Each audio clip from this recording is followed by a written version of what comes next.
أعوذ بالله من الشيطان الرجيم.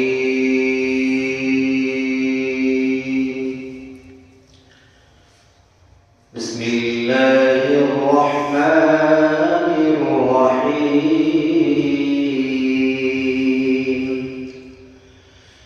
أم حسبتم أن تدخلوا الجنة ولما يأتكم مثل الذين خلوا من قبلكم مستهم البأساء والضراء وزلزلوا حتى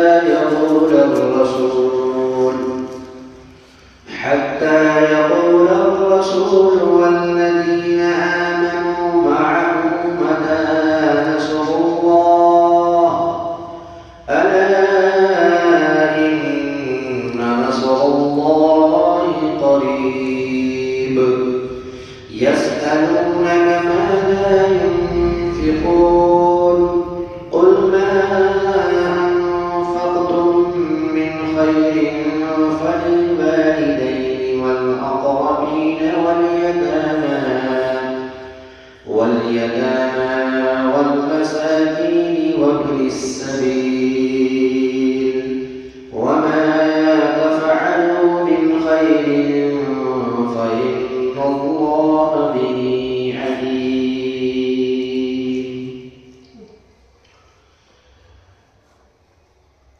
اے مسلمانوں، کیا تم لوگ یہ گمان کرتے ہو کہ یوں ہی جنت کے اندر داخل ہو جائیں گے؟ حالانکہ نہیں آئی تمہارے مثل تمہارے پاس ان لوگوں کے مثل جو تم سے پہلے گزر چکے ہیں. ان لوگوں کے اوپر تکالیف پریشانیاں آئی اور ان کو ہلا دیا گیا، یہاں تک کہ رسول اور وہ لوگ جو ایمان لائے ان کے ساتھ کہنے لگے، کہہ پڑے کہ اللہ کی مدد کب آئے گی؟ سن لو، بلا شبہ اللہ کی مدد بہت قریب ہے. وہ لوگ آپ سے سوال کرتے ہیں کہ کیا خرچ کریں؟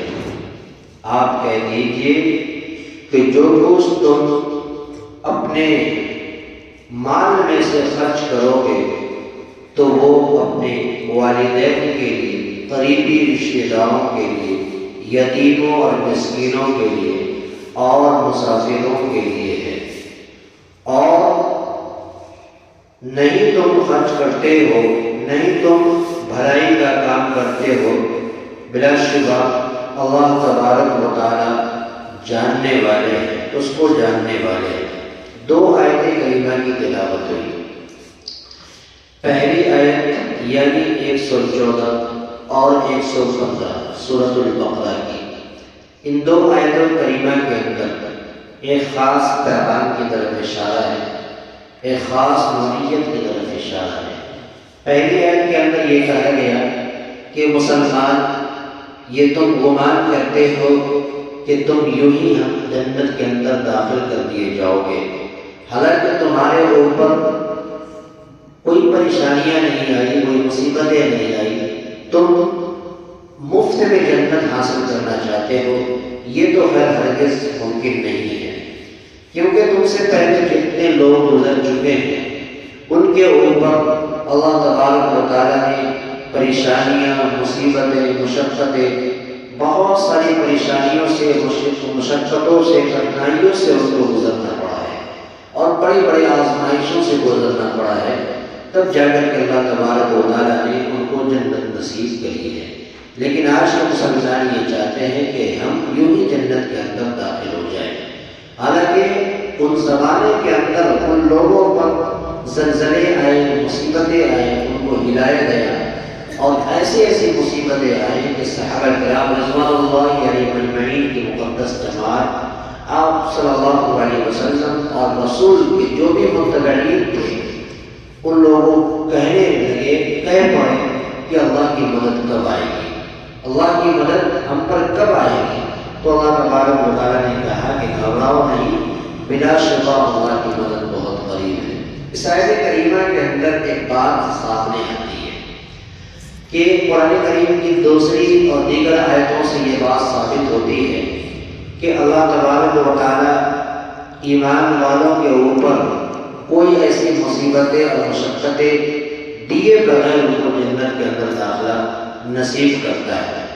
تو یہاں پر اس کا جواب یہ ہے کہ ایسا نہیں، بلکہ جو کوئی بھی اپنے عقائد کو درست کرنے کے لیے مشقت اٹھائے، دینی علم حاصل کرنے کے لیے مشقت اٹھائے، یا پھر جو منکرین ہیں اسلام ہے، جو قرآن کا انکار کرتے ہیں، حدیث کا انکار کرتے ہیں، ان کے خلاف اپنی آوازوں کو بلند کریں اور ان کو زیر کرنے کی کوشش کریں، ان تمام کاموں میں جو مشقتیں حاصل ہوتی ہیں اس کے بدلے اللہ تبارک و تعالیٰ جنت نصیب کرتا ہے۔ فرمایا ام حسبتم، کیا تم لوگ گمان کرتے ہو، ان تدخلوا الجنت، یہ کہ تم جنت میں داخل ہو جاؤ گے، ولما یاتکم، جبکہ نہیں آئی تمہارے پاس، مثل الذین خلوا، ان لوگوں کے مثل جو تم سے پہلے گزر چکے، خلوا من قبلکم، جو تم سے پہلے لوگ گزر چکے، مستهم البأساء، ان کو پریشانیوں نے پکڑ لیا، والضراء، اور تکالیف نے ان کو پکڑ لیا، وزلزلوا، اور ان کو ہلا دیا گیا، حتی یقول الرسول، یہاں تک کہ رسول کہنے لگے، والذین آمنوا معه، اور وہ لوگ جو ایمان لائے ان کے ساتھ، وہ بھی کہہ پڑے، متی نصر اللہ، کہ اللہ کی مدد کب آئے گی، الا ان نصر اللہ قریب، سن لو بلا شبہ، سنو بلا شبہ اللہ کی مدد بہت قریب ہے۔ اگلی آیت کے اندر اللہ تبارک و تعالیٰ نے فرمایا کہ وہ لوگ آپ سے سوال کرتے ہیں کہ ہم اللہ کی راہ میں کیا خرچ کریں، کیا خرچ کریں، تو آپ ان لوگوں کو کہہ دیجئے کہ جو کچھ تم خرچ کرو گے اپنے مالوں میں سے، تو وہ خرچ اپنے والدین کے لیے کرو، یتیموں کے لیے کرو، مسکینوں کے لیے کرو، اور مسافروں کے لیے کرو، یعنی کیا خرچ کریں اور کہاں خرچ کریں، دو طرح کی بات آئی۔ تو اللہ تبارک و تعالیٰ نے مصرف بھی بیان کر دیا کہ تم کہاں خرچ کرو گے۔ دراصل یہاں پر یسألونک ماذا ينفقون، اور اگلے صفحے کے اندر اور اگلی آیت میں آئے گی وَيَسْأَلُونَكَ مَاذَا يُنْفِقُونَ، دو طرح کی، یعنی تم لوگ ہم اللہ کے راہ میں کیا خرچ کریں گے اور کیا خرچ کریں، کہاں خرچ کریں۔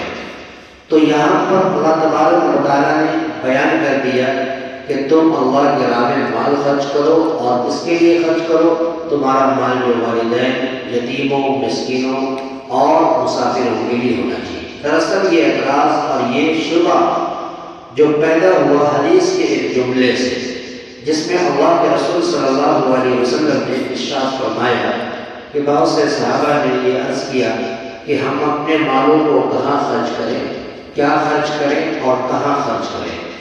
اسی طریقے سے عمرو بن جموح ایک صحابی رسول ہیں، وہ کہتے ہیں، ان کا یہ جملہ تھا جو تمام مسلمانوں کی طرف سے تھا، تو اللہ تبارک و تعالیٰ نے جب اس جملے کو اور رسول اللہ صلی اللہ علیہ وسلم کے پاس جب پیش کیا گیا اور اللہ تبارک و تعالیٰ نے جب ان کے جملے کو سنا تو اس آیت کریمہ کو اس کی شان نزول میں اتارا، جس کے اندر کہہ دیا گیا کہ اگر وہ لوگ آپ سے سوال کرتے ہیں کہ ہم کیا خرچ کریں تو آپ بتائیے کہ مالوں کو خرچ کیجیے، پھر اگر پوچھتے ہیں کہ کہاں خرچ کریں تو اس کا مصرف بھی بتائیے کہ جو کچھ مجرد ہو تو ہوگا خرچ کرنے کا، فللوالدین تو تمہارے والدین کے لیے، والاقربین قریبی رشتہ داروں کے لیے، والیتامیٰ اور یتیموں کے لیے، والمساکین اور مساکین کے لیے، وابن السبیل اور راستے کے ڈیٹا کے لیے، مطلب راستے کے مسافروں کے لیے تمہارا مال خرچ ہوگا۔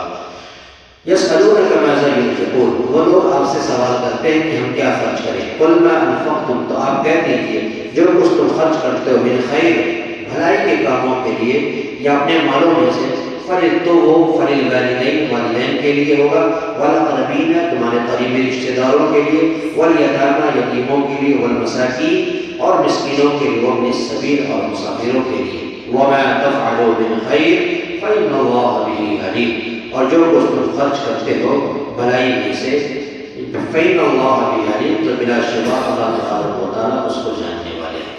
اس آیت کریمہ کے اندر ہمیں اور آپ کو یہ پیغام ملا کہ اللہ تبارک و تعالیٰ کے لیے اور اللہ کے راستے میں مشقتوں کو برداشت کرنا ہے، جنت حاصل کرنا ہے تو مرحلوں سے گزرنا پڑے گا، کٹھنائیوں سے گزرنا پڑے گا، اور جو کچھ اللہ نے نوازا ہے ان تمام مالوں کو اپنی ضرورت کے ساتھ ساتھ مسکین، فقیر، غریب، محتاج، ضرورت مند اور ایسے مسافر جو مسافر سفر کرتے ہوئے اس کا مال اور توشہ سب ختم ہو گیا، ایسے مسافروں کے اوپر بھی اپنے مالوں کو خرچ کرنا چاہیے۔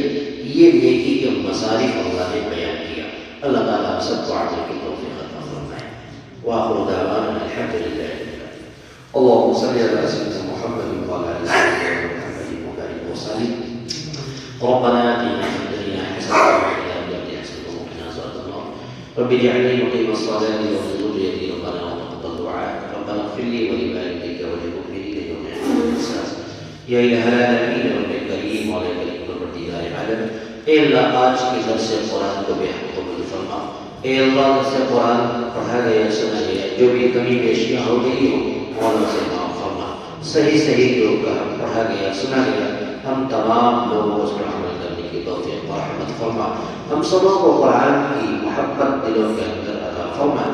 اے اللہ قرآن سے وصیت عطا فرما۔ اے اللہ قرآن کی محبت میں اور قرآن کے عشق میں اے اللہ ہم سبوں کو ہمیشہ عشق و ذات ہونے کی توفیق و رحمت فرما۔ اے اللہ آج کے درس قرآن میں جتنے لوگوں نے شرکت کی، مولا تمام کی جائز مرادوں کو پورا فرما، جائز تمناؤں کو پورا فرما۔ اے اللہ آج کے درس قرآن کو ہم سب کے لیے نجات کا ذریعہ بنا۔ ہماری دعاؤں کو اپنے حبیب پاک صلی اللہ علیہ وسلم سب کے ذریعے میں قبول عطا فرما۔ ربنا تقبل منا انك انت السميع العليم وتب علينا انك انت التواب الرحيم۔ سبحان ربك رب العزة عما يصفون وسلام